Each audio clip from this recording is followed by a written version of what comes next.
ki imamo v gosteh širšo skupnost iz Dovenberka. In sicer grem na poslanke, tu pustim mesto moškim, ne? Torej, v naši sredi gospod Rajko Harej, avtor knjige Za zemljo in materin jezik, moški pevski zbor Dovenberk, ki ga vodi Janko Harej.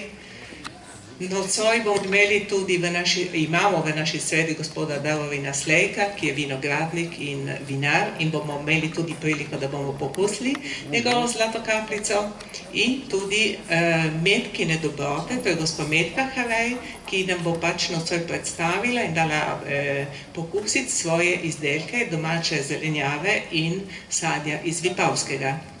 Nocojšnji večer bo vodil glavni urednik deželne informativnih oddaj slovenskega sedeža Vaj v Trstu, gospod Marko Tavčar.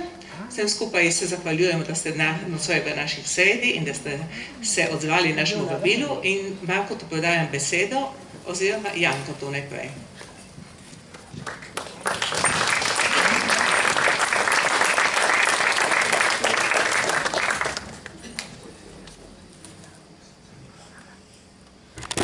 Vasica na križu med grozdjem, urojen sem jaz.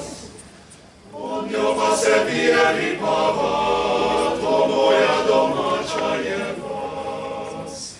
Pod njo pa se bije Vipava, to moja domača je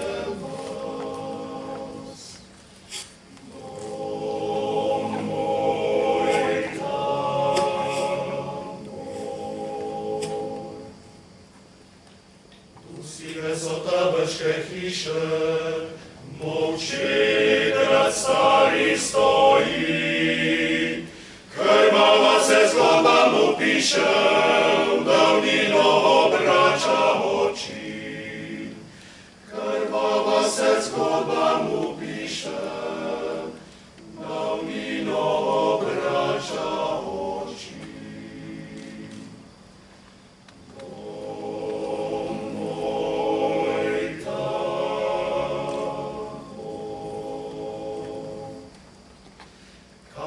Zlata po hramih, vesele tu raje ljudi, slavček pa s fanti prepiva, ko Davor spokojno že spi. Slavček pa s fanti prepiva, ko Davor spokojno že spi.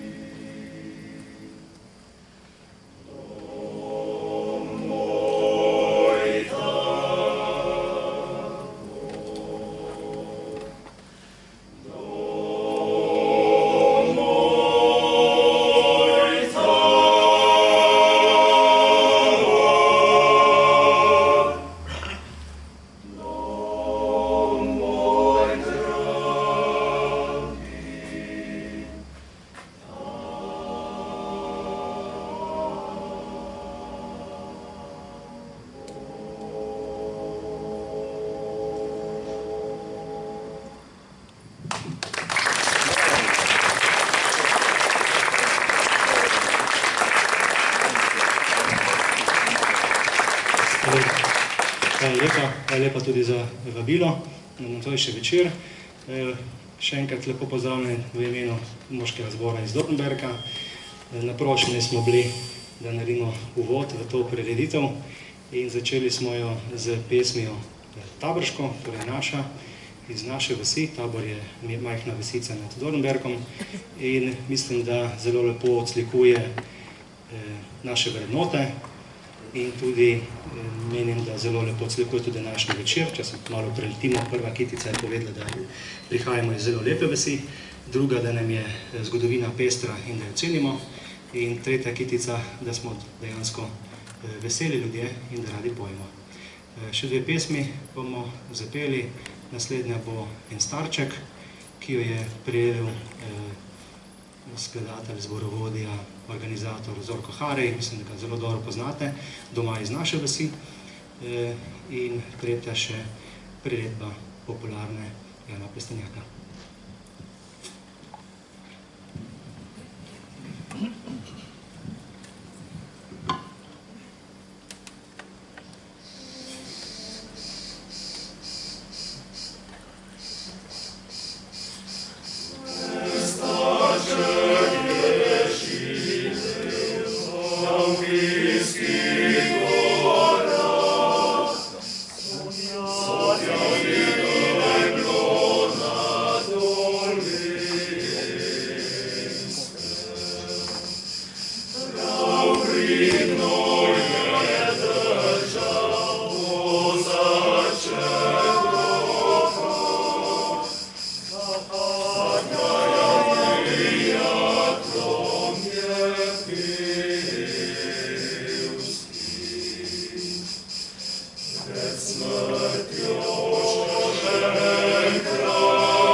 Dober večer vsem.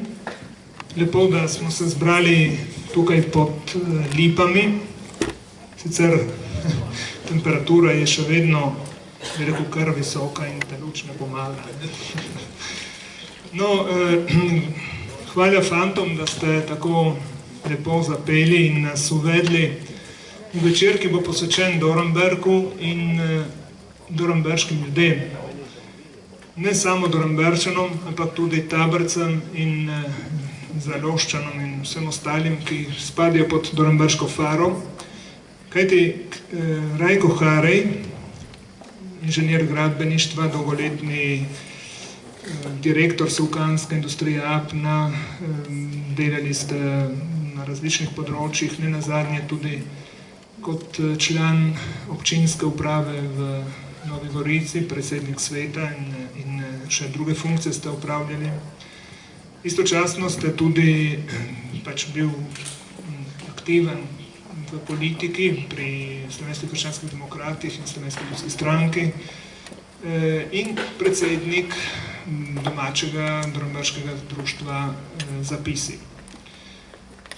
To je tako, če povemo samo funkcija, kajti Rajko Harej se ukvarja tudi z marsičem drugim, nenazadnje je oče 5 otrok, je kmetovalec, obdeluje še nekaj trti in nekaj, ne vem, če ima še brezko, tega ne vem, viroza je unična brezko, tudi v Dornberke. Je aktiven tudi v župniji, če se ne motim, je ključar, bil gotovo, ne vem, če še, pevc, crkveni in verjetno tudi v tem zboru včasih pomaga peti, si predstavljam, da. Drugače Harej sploh ne bi mogli biti zraven. No, je pa Rajko Harej tudi avtor knjige, o kateri bomo danes nekaj več povedali. Knjiga, ki nosi, vsaj zame, zelo zanimiv in še vedno aktualen naslov, ki mogoče ne zveli zelo moderno, ampak je pa temeljno. Za zemljo in materin jezik.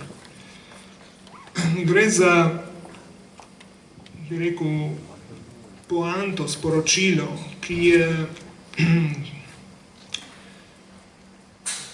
zaznamovalo in zaznamuje življenje v Dornberku že vsaj 150 let. No, o Dornberku poznamo kar več knjig, pravzaprav, ne? Imamo pred 5-6 leti je tedanji duhovnik Albrecht napisal knjigo o Dornberški fari. Poznamo celo vrsto člankov, esejev, ki govorijo o tej vasi in ljudeh.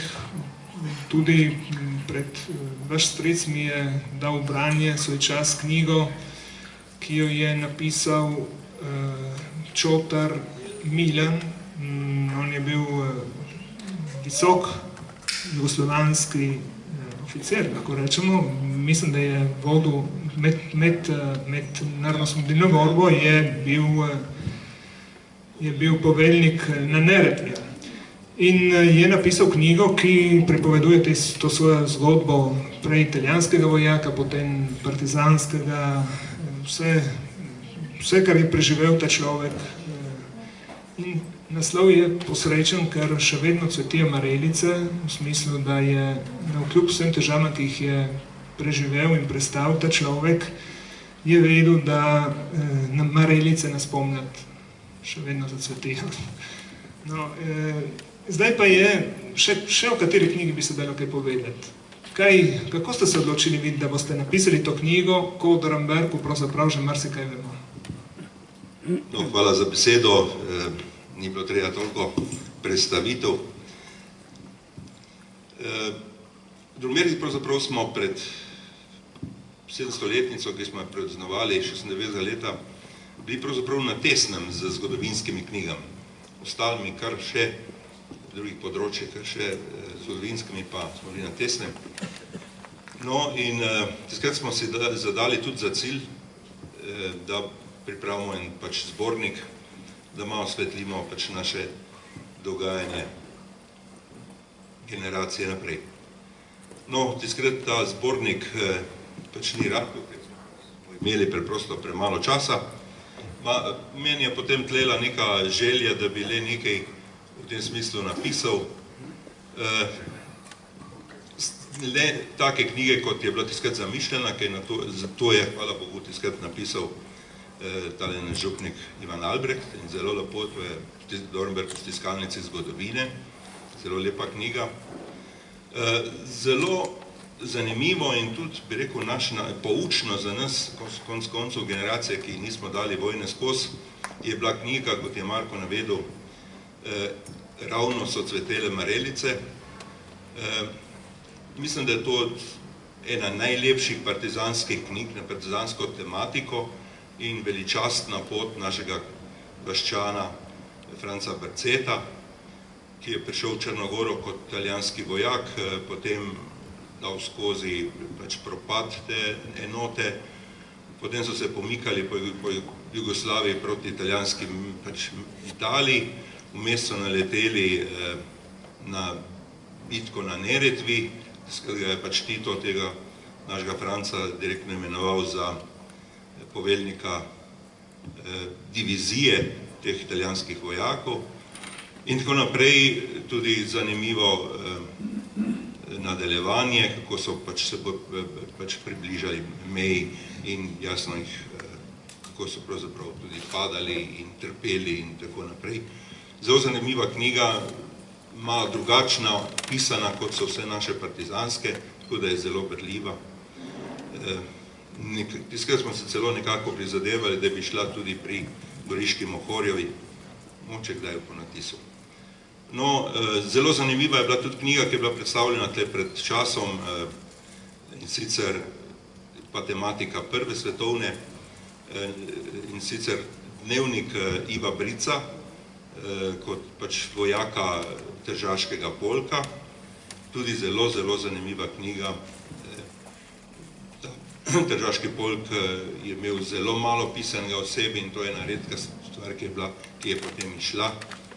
No, tudi napisali so, naš pokojni Žorž je napisal tudi knjigo od NOB-ju na naročilo Zveze borcev, vendar potem ta knjiga zmislil tiskarno je šla v arhiv. No, pač kot peta je pač ta moja knjiga. Zdaj ta knjiga, težko rečem, da je strogo zgodovinska. Mene je vedno zanimalo, kako so naši rodovi živeli, naši ljudje živeli. In vedno so me zanimala pač tiste zgodbe, kaj je nekoč pač v Drumbergi bilo.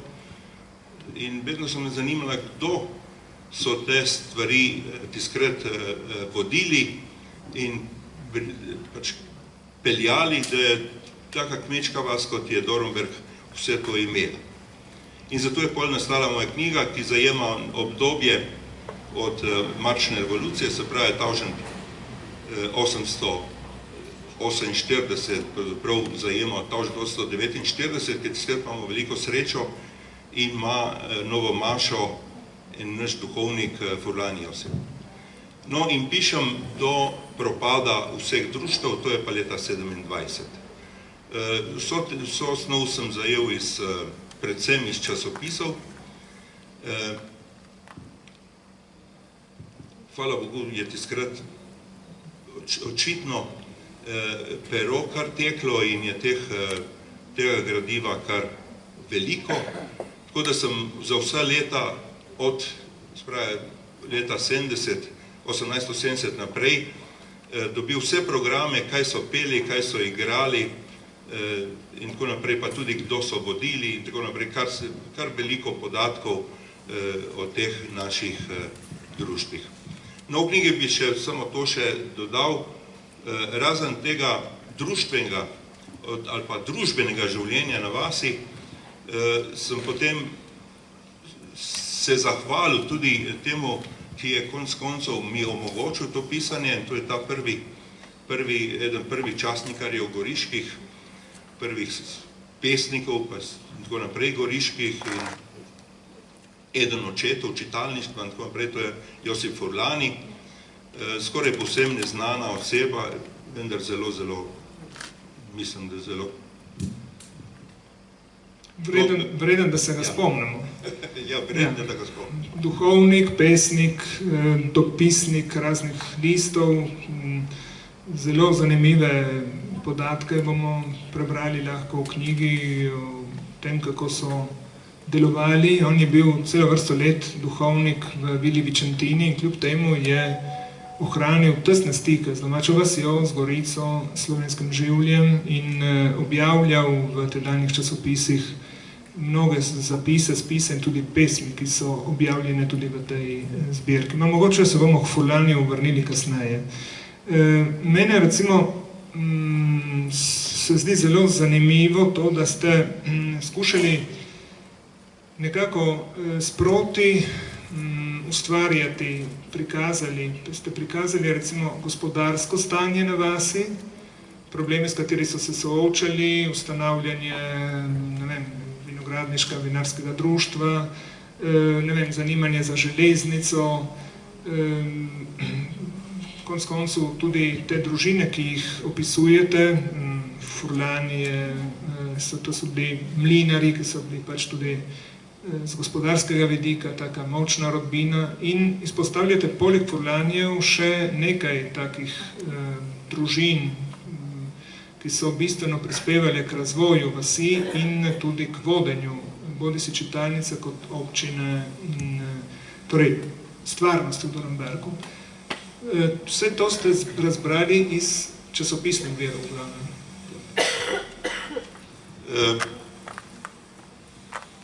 Zavedati se moramo, da pred 8 nekako človeškimi rodovi začenja ta vzpon, začenja ta razvoj, ki ga pač mi poznamo. Se pravi, tam po nekako 1850 začenja ta razvoj.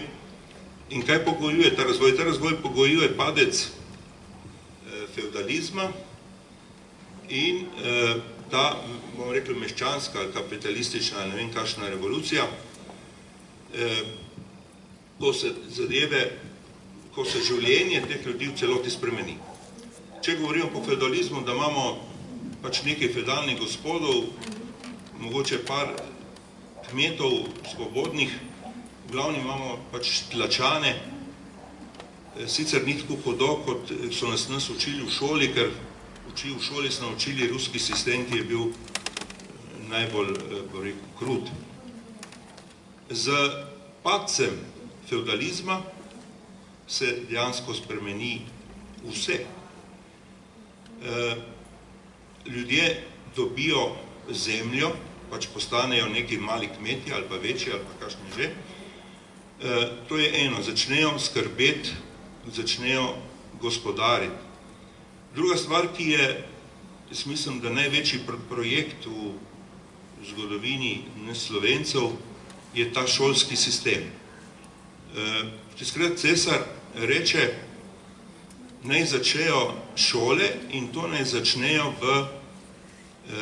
v glavnem deželnem jeziku. Stanje na področju jezika pa vemo, kakšno je. V Sloveniji je v glavni jezik nemščina, slovenski jezik je bolj ali manj pogovorni jezik, pravijo pastirjev in družinskih pomočnic. V Gorici je tako, da pogovorni jezik je furlanščina, glavni sodni jezik je italijanščina, šolski politični je nemščina in četrti jezik je slovenščina. Se pravi, in tle pade najbolj šole ne bo v glavnem deželnem jeziku. Jasno, da v tem trenutku konec koncev vse te naše zanesenjake strese in študirajo, kako pravzaprav pred tega glavnega deželnega jezika.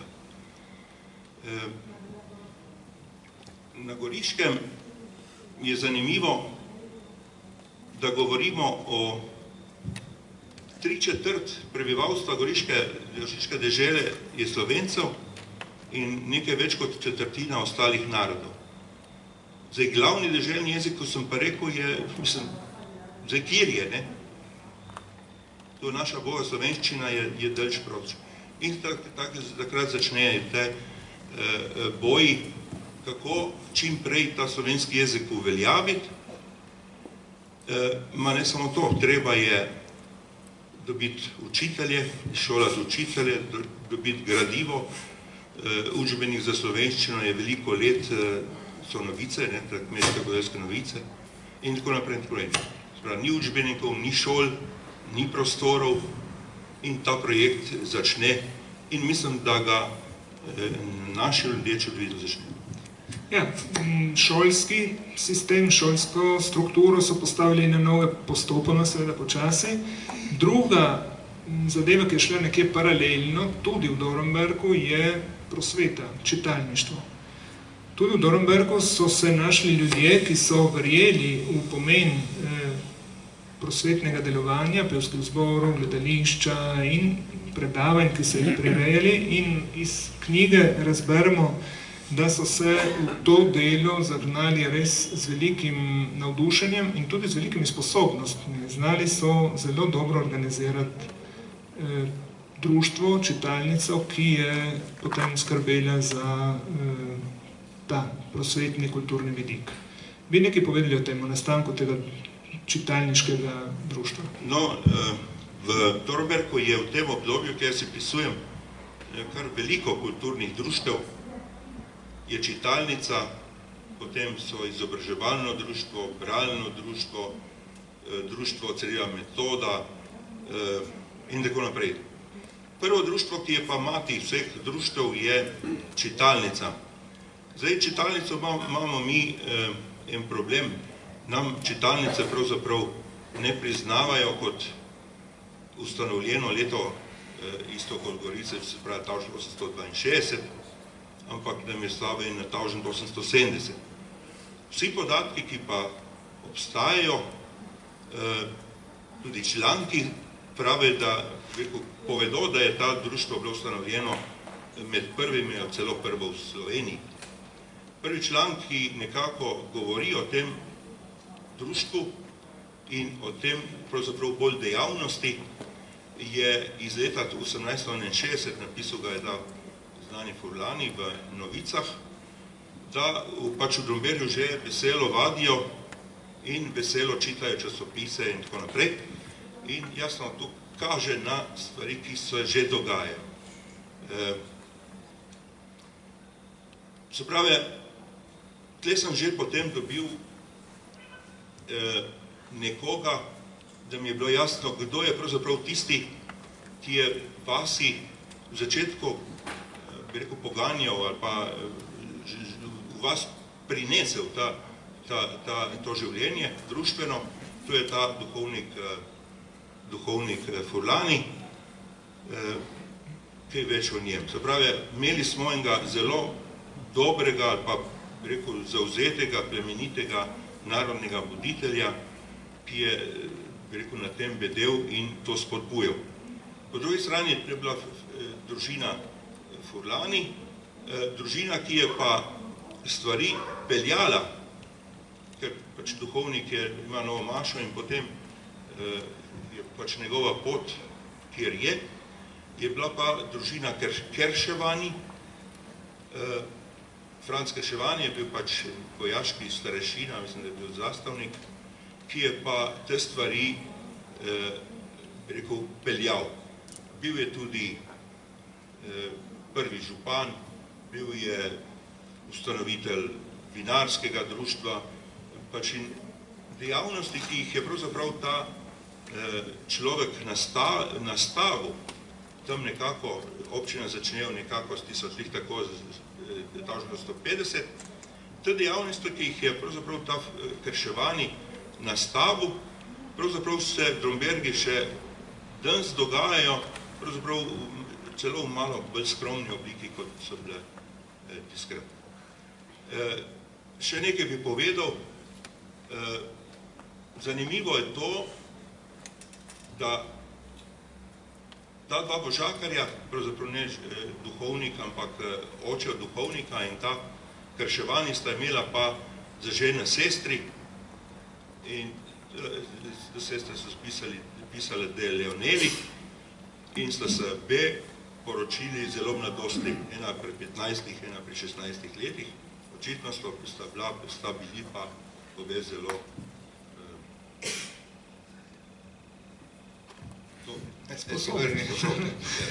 Ja, dejansko se torej sredi 19. stoletja začne pravi preporod. Gospodarski preporod in kulturni preporod povsod in tudi v Dornberku, ker ste očitno imeli ljudi, ki so bili zelo sposobni in nadarjeni za to. Omenili ste vinogradniško, vinarsko društvo. To se mi zdi, da je dejansko eden tistih dejavnikov razvoja, ki se ga verjetno malo premalo zavedamo. Vinogradništvo, vino se pravi, in paralelno gre tudi skrb za promocijo, za prodajo vina že takrat. Ne nazadnje je tudi zgodba o, ampak ta prej nekoliko kasneje, o železnici. Kaj bi povedali o tem?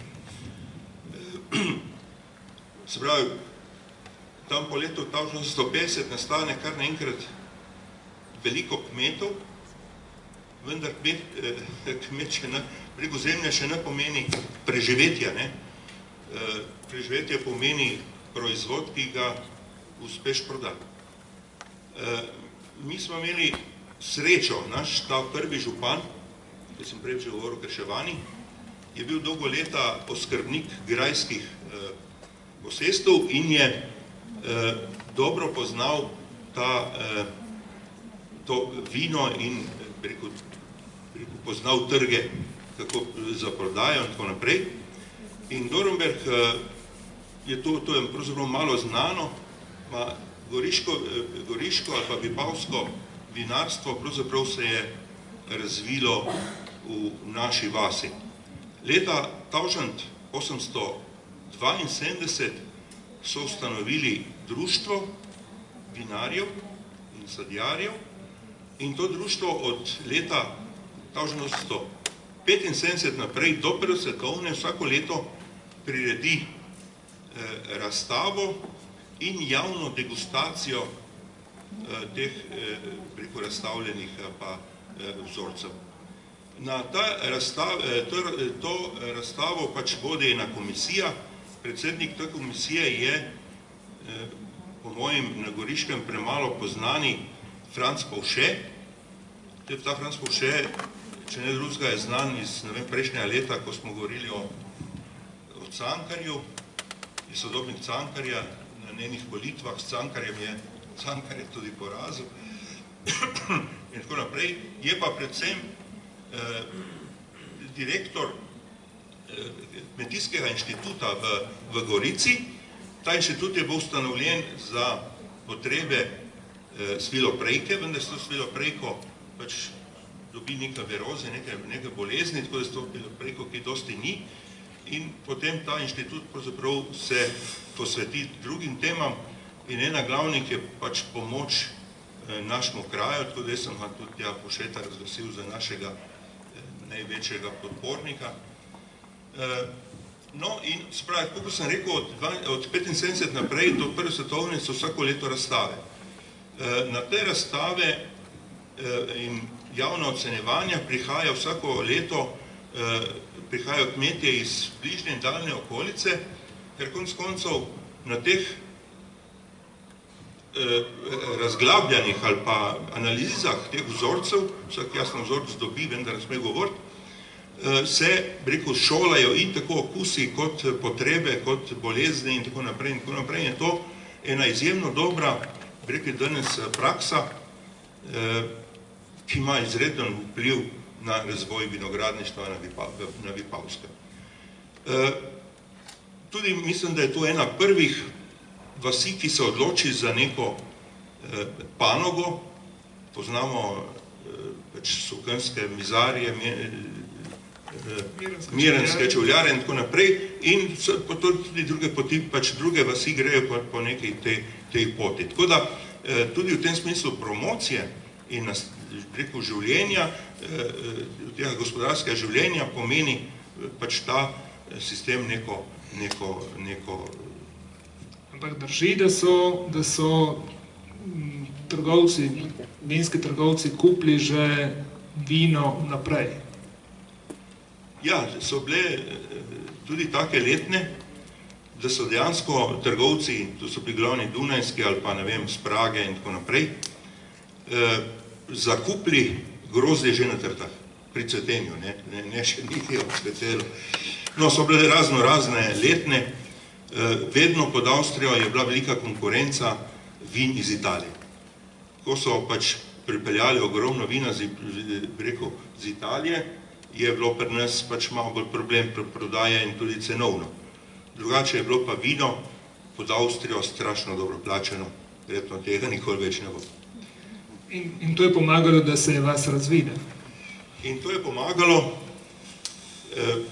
osnova je bila ta, da od količine zemlje, ki si jo tiskrat pridobil od cesarja, pravzaprav od teh zemljiških gospodov, od cesarja zato, ker je cesar založil, cesar je plačal zemljiškim gospodom in ljudje so odplačevali potem cesarju. Od količine zemlje, ki si jo dobil, je pravzaprav bil tvoj socialni status, ali so bili tonti polni ali prazni. S tem, da pač pri nas v Dornbergu, ker je bila ta proizvod tako dobro plačan, so jasno tiste, ki so imeli veliko, tudi zelo hitro, bom rekel, po današnje obogateli. In ti, ki so pač tam obogateli, so potem imeli dva vpliva. Prvi je bil ta, da je tisti, ki niso imeli, so pri teh, ki so imeli, delali, tako da je vas pod Avstrijo skrbela socialno za vse svoje prebivalce. Vsi ti, ki so pa tudi imeli, ali pa večina teh, ki so imeli, je pa tudi bila zelo aktivna pri vseh teh. In Trtna uš, kaj je prenesla Dornberčanom? Trtna uš je tam okoli leta, se pravi nekaj let pred prelomom.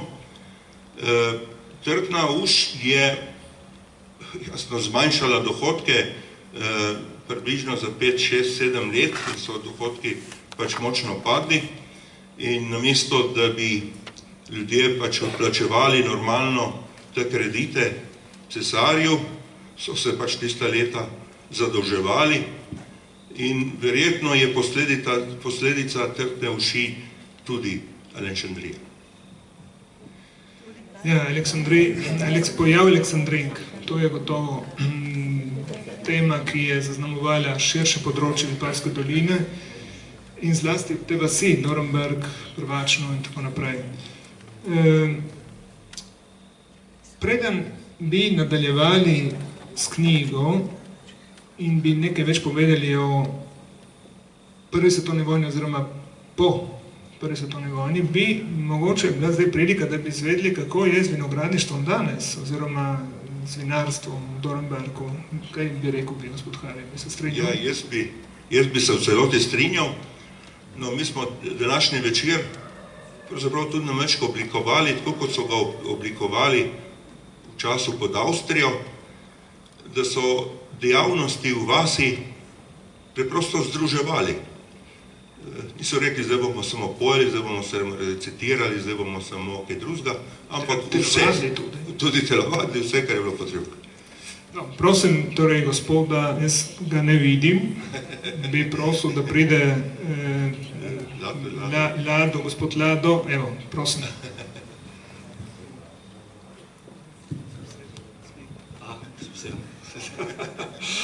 Hvala. Dobro večer še v mojem imenu in imenu Vina Dornberk. Ja, Davorin osebno ni upal pred, je poslal nas tam mlade, tako da bomo kaj malo povedali. Torej, naša Vina Dornberk v taki obliki, kot je sedaj, obstaja nekaj 15 let, vendar zgodovina je tradicija je dolga.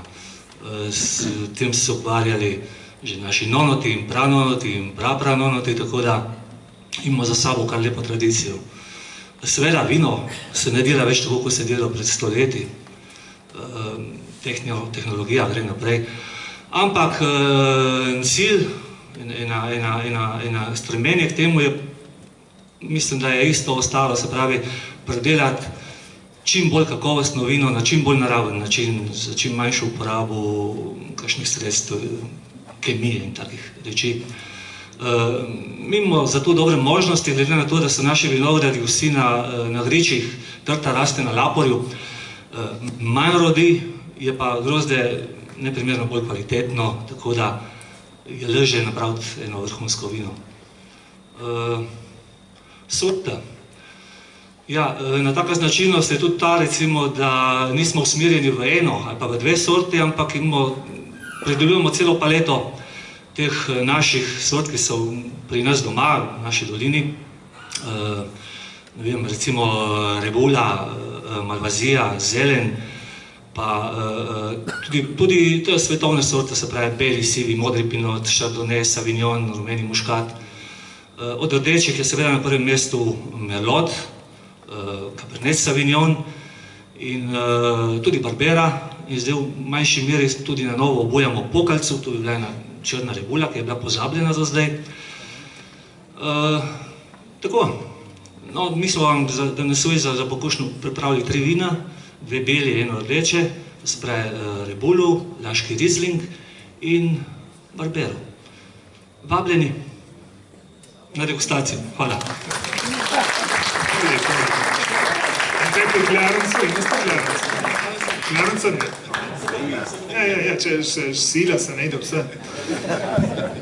No, hvala za to aktualizacijo te vinarske aventure, pravzaprav, bi lahko rekli zgodbe.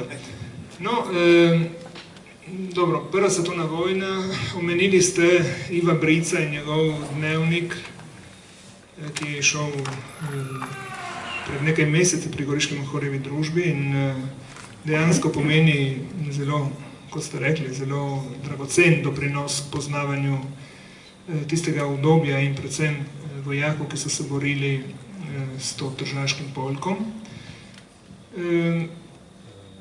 Prva svetovna vojna kot povsod je zaznamovala tudi Dornberk in po njej pa je tudi Dornberk kot ostale naše vasi doživel pač preobrat.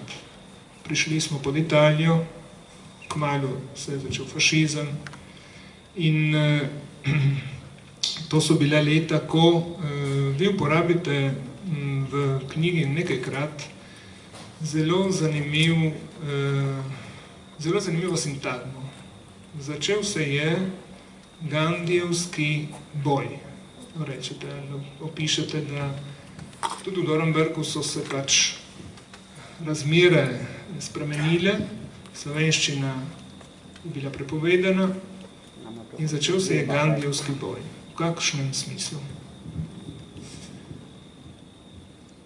No, če smo rekli, da je pod Avstrijo jezik tisti, ki ga je treba čim prej razviti, da bo postal glavni deželni jezik in so zato pač organizirana ta društva in tako naprej.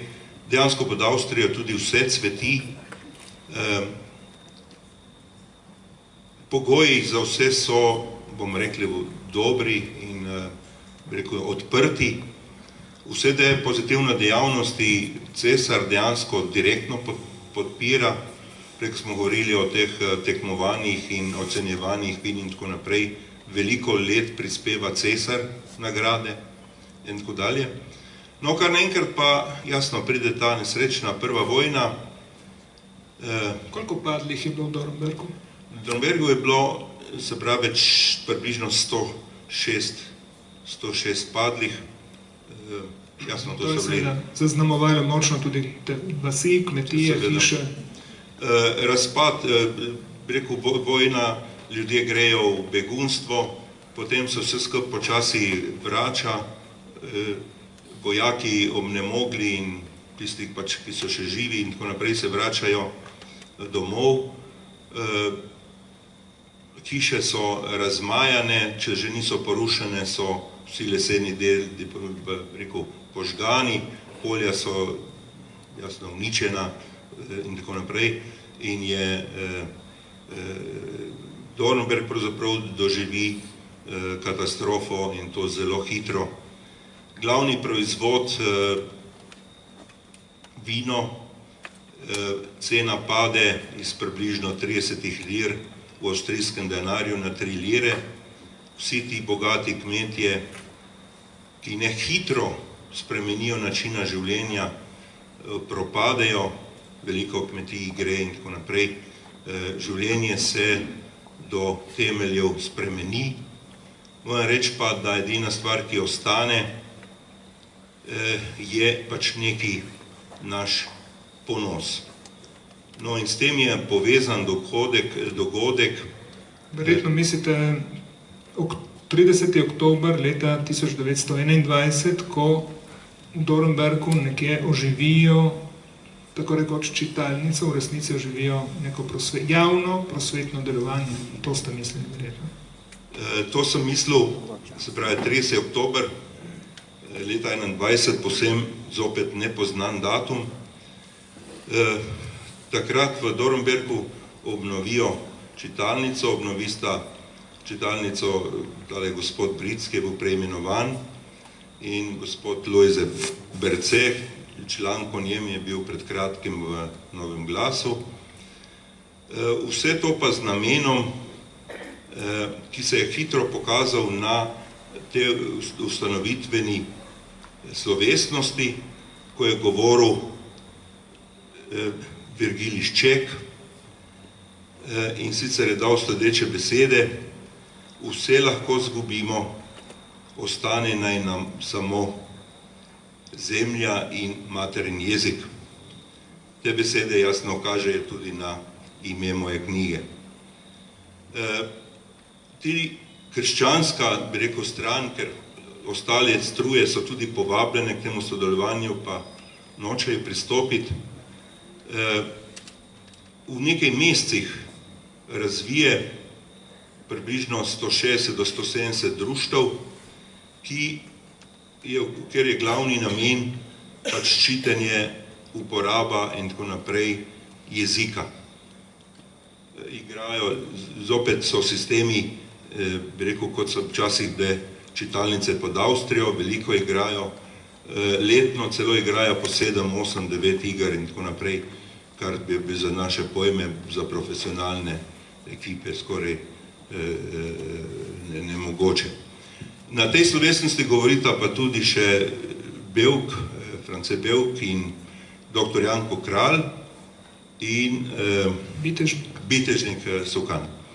No in vsi, bi rekel, vse govori in vsa razmišljanja so v tem smeri, kako se brani te hude asimilacije, ki je pač pred vrati. Če smo rekli, da si je Šček zamislil, da bo materin jezik branil z kulturno in dejavnostjo, je tle velik vprašaj, kako pa zemlja.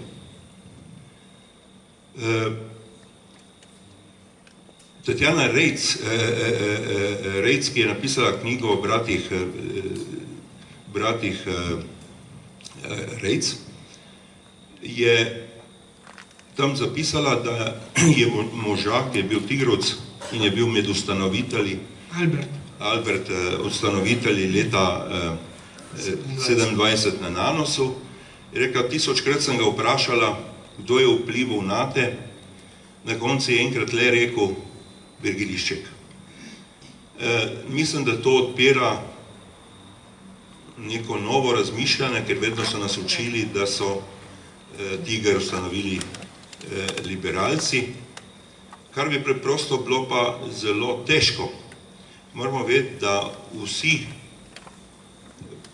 liberalni, odnosno ti poklici, ki so imeli neko dovoljenje od države, so bili pod strašno impresijo. Vsi ti, ki so rabili neka obrtna dovoljenja, ali pa bi učitelji, ali pa v javnih službah, so imeli pravzaprav 3 izbire. Ena izbira je bila, če so hoteli ostati doma, ali pa so imeli tako dejavnost, da je druge ni bila možna, ali pa so imeli velike familije, je preprosto so se morali vpisati v stranko. Tisti, ki se niso hoteli vpisati v stranko, so pač bili preseljeni po celi Italiji. Ostala je še tretja možnost, da so šli v staro Jugoslavijo, vendar ta pot je bila lahko samo za posameznike, ker tam so očitno običajno čakali 1 leto na državljanstvo, ker državljanstvom pa niso uspeli se zaposliti. No in jaz, ko govorimo o gandijevskem uporu, prvo so bili tudi neki drugačni upori, potem je šel za gandijevski upor, je ta upor, ko govorim o ščitenju jezika, z uporabo jezika, z igrami in tako naprej. Ko so društva prepovedali, ali pa recimo dali tako velike cene, najemam dvoran in tako naprej, pač onemogočili, je cerkev ustanavljala razne marina društva, ali pa moška, ženska, in so igrali pa v marinih družbah. Tako da so manevrirali, kar so upali za pač ohranjanje tega jezika. No, bi povedal še to, ker se tudi ne ve, rekel, ta datum 30. oktober je v našem zgodovinopisju rekel, pokrit, tiskrat pa ni bil, ne. Ščeka so kmalu potem dva atentatorja skušala biti, vendar ima to ne uspelo. Tako da eden prvih takih političnih atentatov ni leta, ne vem, 41, ampak je že leta 21. Ja, ta delo, ki so ga dejansko zasnovali duhovniki pri zboru svečenikov svetega Pavla, potem Filip Tarčeli s Prosvetno zvezo, vsi, ki so potem sodelovali, začenši z Lojzetom Bratužem in s tem sistemom povezovanja cerkvenih pevskih zborov, ki je bil formalno tudi potem sprejet strani nadškofa Sedeja. Vse to je šlo v to smer, da so postopoma, kot se je stopnjevalo nasilje in prepovedi in vnašanje torej Gentiljeve šolske reforme in tako naprej, da se je vse skupaj premikalo in pomaknilo v delovanje znotraj cerkve. Lojze Bratuž in Dorenberg, to je tudi ena tema, ki tako, vemo, da je Lojze Bratuž skupaj s svojim bratom večkrat hodil po raznih župnijah, obiskoval, vodil pevske vaje, ko je bilo treba pripraviti kaj posebno slovesnega. Hodil je tudi v Dorenberg in imel zelo, bi rekel, plodne stike z vašimi organisti in pevci. Meni se pa zdi zanimivo, da tukaj v knjigi objavljate tudi imena tistih dorenberških fantov, ki so šli Lojzetu Bratužu zapet pod okno bolnišnice, ko je umiral in so mu zapeli tudi kravučke. Kako ste slišali za to zgodbo in če je še živ mogoče kdo izmed tistih, ki so tam zapeli? No, ta zgodba je pač, v tej zgodbi se je v naši vasi veliko krat pač govorilo in mi o tem ni bilo težko. Mislim, ne vem že kdaj sem je slišal, verjetno že v rani mladosti, tako da tudi spomin na Lojzeta Bratuža se je vedno gojil. Mislim, da je tudi stric neko zbirko izdal na Lojzetu Bratužu in tako naprej. Tako da to ime je bilo vedno prisotno. Zato se mi je tudi zanimalo in da sem to opisal.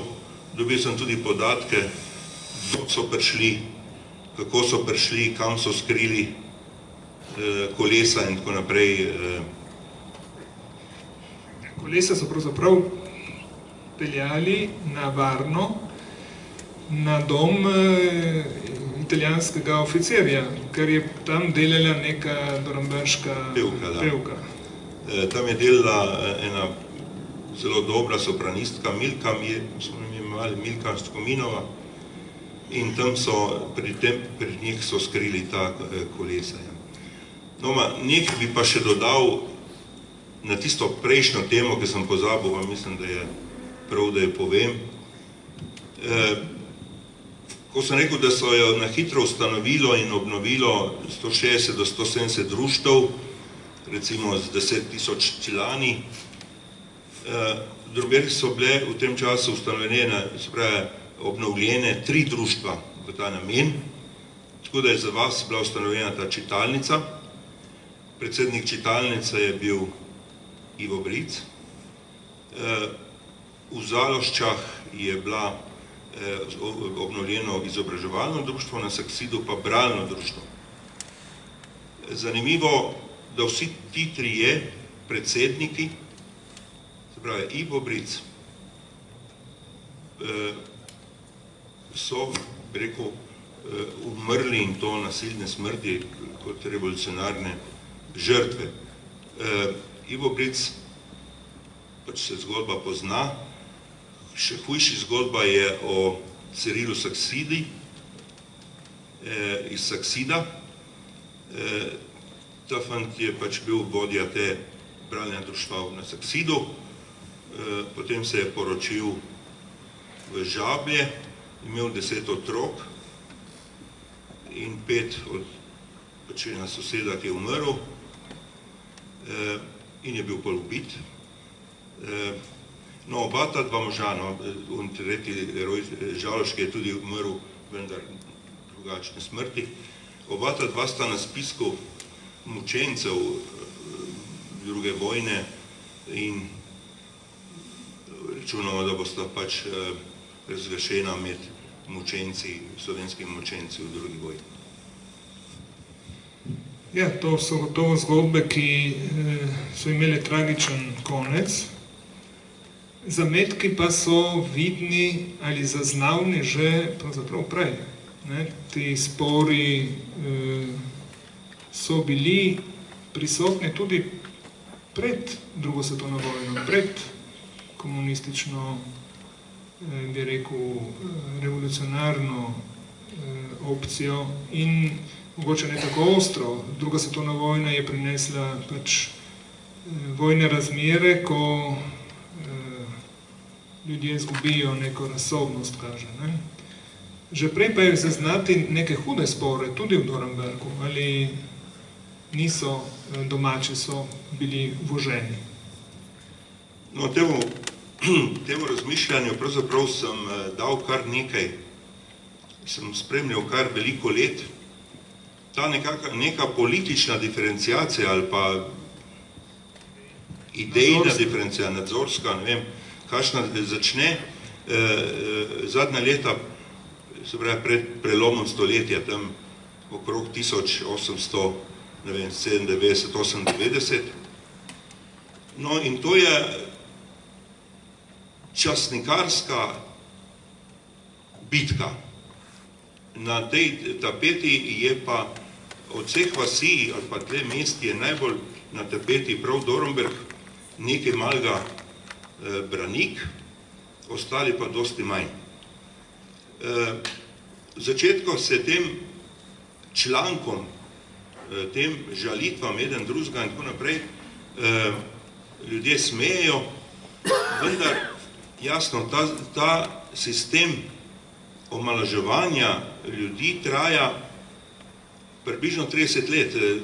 Prekine se z, konec koncev, ko ukinejo slovenske časopise.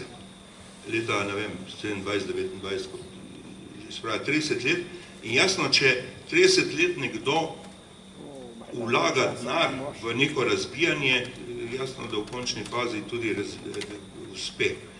Zdaj, Dornberk od začetka se je temu smejal, potem so začeli pa naši župani se tožariti s temi uredniki, vendar kakšnega uspeha pri teh tožbah ni bilo. Vsi ti članki so nepodpisani in govorijo o Drobeškovcah. Rekel, noben ni podpisan, zato so pa župani tožili glavne urednike in tako naprej, vendar nobene tožbe niso uspeli tega prekiniti. Celo so šli in dali tiskrat Henriku Tumi kot prvemu socialistu na Goriškem občinsko priznanje in tako naprej, da bi tukaj pomagalo, tudi to ni nič pomagalo. In to je, se pravi, 30 let, to je toliko, recimo, če je v enem časopisu bilo objavljeno od Dornberka 100 člankov, je 70 člankov teh razdiraških ali pa, bi rekel, negativnih ali ne vem kakšnih žaljivih in tako naprej. No, in na ta račun sem pol zanimivo dal temu uredniku tle Soča Gaberčku, sem dal kot najbolj negativno osebo za Dornberk. No in ker sem zgodovinarju Marušiču dal to knjigo prebrati, ko je videl, kako sem ga opisal Marušiča, Gaberčka, je bil malo jezen. Pa sem rekel, če nekdo napada eno vas, vprašanje koliko let, odnosno po njegovim urednikovanjem napadajo vas, jaz tega ne moram napisati kot pozitiv. No in ja, vsekakor tako, se mi zdi, da je knjiga, ki se nekako zaključi, vsaj kar se tiče tega kulturnega, prosvetnega delovanja z ukinitvijo slovenskih društev pod fašizmom, ima na koncu še dodatek, bi lahko rekli, ki pa ni zanemarljiv, ampak je po mojem mnenju zelo važen, zelo pomemben, ker skozi življenjsko zgodbo Joška Sakside, organista, pravzaprav lahko doživimo usodo neke vasi.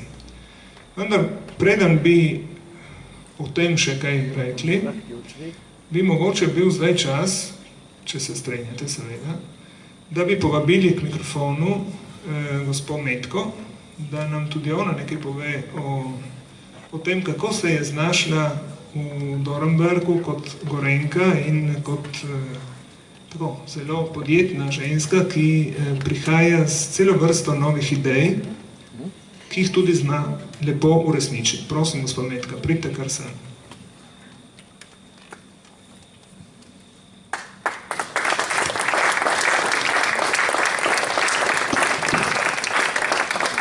Dober večer. Hvala za povabilo, Rajko. Mi pa nimamo tradicije. 4 leta, 5 let se zdaj ukvarjam z predelavo sadja, zelenjave, zelišč, vsega bogatstva, ki ga ima Vipavska dolina. Kot Gorenjka, ko sem prišla sem videla res to širno bogatstvo. Mi imamo tepke, ribe, sjapka. Tle se pa konča stvar. Vipavska dolina ima fige, kaki, drnulje, breskve, jabka. Ni da ni, in to celo leto. Kakšno bogatstvo je v Vipavski dolini. In škoda, da ne bi tega izkoristili, živeli s tem, pretapljali to bogatstvo v kozarčke, v čarobne okuse, inovativne izdelke. A ni to lepo? Jaz to rada delam, uživam v tem, ko ustvarjam sokove, marmelade, razne namaze, sirupe. To mi je veselje in to veselje uživam deliti z ljudmi, s tistimi, ki radi pojedo kaj dobrega. In po zaključku ste vabljeni tudi vi, da poskusite kakšne naše stvari tam na mizi. Poleg tega.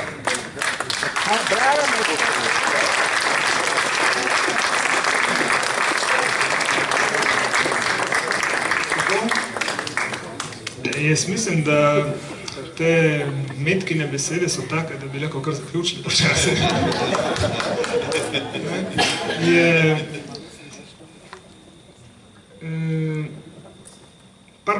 Samo par minut, da nekaj poveste o Joškotu Saksidi. To je bil človek, kot ga ne bomo več srečali v naših krajih, organist, ki je praktično živel za to poslanstvo. Drži to? Ja. Pač mi lahko rečemo, da smo imeli srečo, da smo imeli Joška, mi smo rekli Jošk. In da je ta Jošk imel tiskrat tudi čudovite soliste, zborovske soliste. Živel je pač ta Jošk je živel, začel je pač kot organist pod Avstrijo, se pravi pod Avstrijo so bili pogoji za organiste, bomo rekli, kar čudoviti. Prvo je ta sklad pomagal pri stanovanjskih problemih in potem je bila plača, ki mislim, da je celo večja kot učiteljska. Vendar to je trajalo samo od leta 3 do 18, potem je bila prva vojna in potem je prišel ta čas pod Italijo, konec koncev, ki so bili organisti eden od najbolj preganjenih, bom rekel, če je to poklic. Jošk je vse to vzdržal, vse ta nota je vedno skrival. Dnevno je imel vsaj 4 maše, da je igral in tako naprej izjemno, se pravi, je temu sodeloval. Prišla je druga vojna, ki zopet je vojna. No in po drugi vojni je sicer septembra, ko je bila priključitev naše strani Sloveniji, ni imel koncerta prvi dan, se pravi dan, večer pred priključitvijo, ampak večer po priključitvi. Se pravi, da je kar hotel živeti, rekel, s časom naprej, vendar potem so ga, jasno, kot organist je ostal, kot vaški dirigent, to je bilo vedno eno in isto, pa od tiskrat naprej so ga odstranili. Zdaj, njegova velikost je bila in njegova posebnost in pri njegovih pesmih je veliko ljudi pravzaprav tudi jokalo. On je pesmim, ki jih je pač dobil v neki klavirski izvedbi, napisal čudovite spremljave, ker je užival v teh spremljavah in jih tudi velikokrat predelal za solistične izvedbe. In te solistične izvedbe v cerkvi so bile tako kvalitetne, ma ne samo kvalitetne, ampak je bil pevc, ki je uspel v cerkvi pred do resonance in tu je tako bočalo in da ljudje so hodili srečno objokani iz cerkve. No in v zahvalo konec koncev temu njegovemu delu in tudi dviganju morale v teh najtežjih, težjih trenutkih vasi, sem potem mu skušal dati eno zahvalo v tej obliki, ki sem pač knjigo dal. Ja, s tem, da ste tudi izbrali nekaj njegovih priredb in jih objavili. To se mi zdi še dodatna vrednost tej knjigi. Jaz bi za konec prebral še pravzaprav zadnje stavke, ki povejo o odnosu, s katerim ste se lotili tega dela. Vse življenje je pravzaprav nekaj ponavljajočega, vsakdanjega. Trenutki lepote pa so bolj sreča kot pravilo. Hvala vsakemu, ki okolici ponudi nekaj lepega. Hvala vam, gospod Hari, da ste nam ponudili to knjigo in hvala vinarjem in Metki, da nam bo ponudili tudi nekaj dobrega za pokušati. In hvala vsem, ki ste prisluhnili.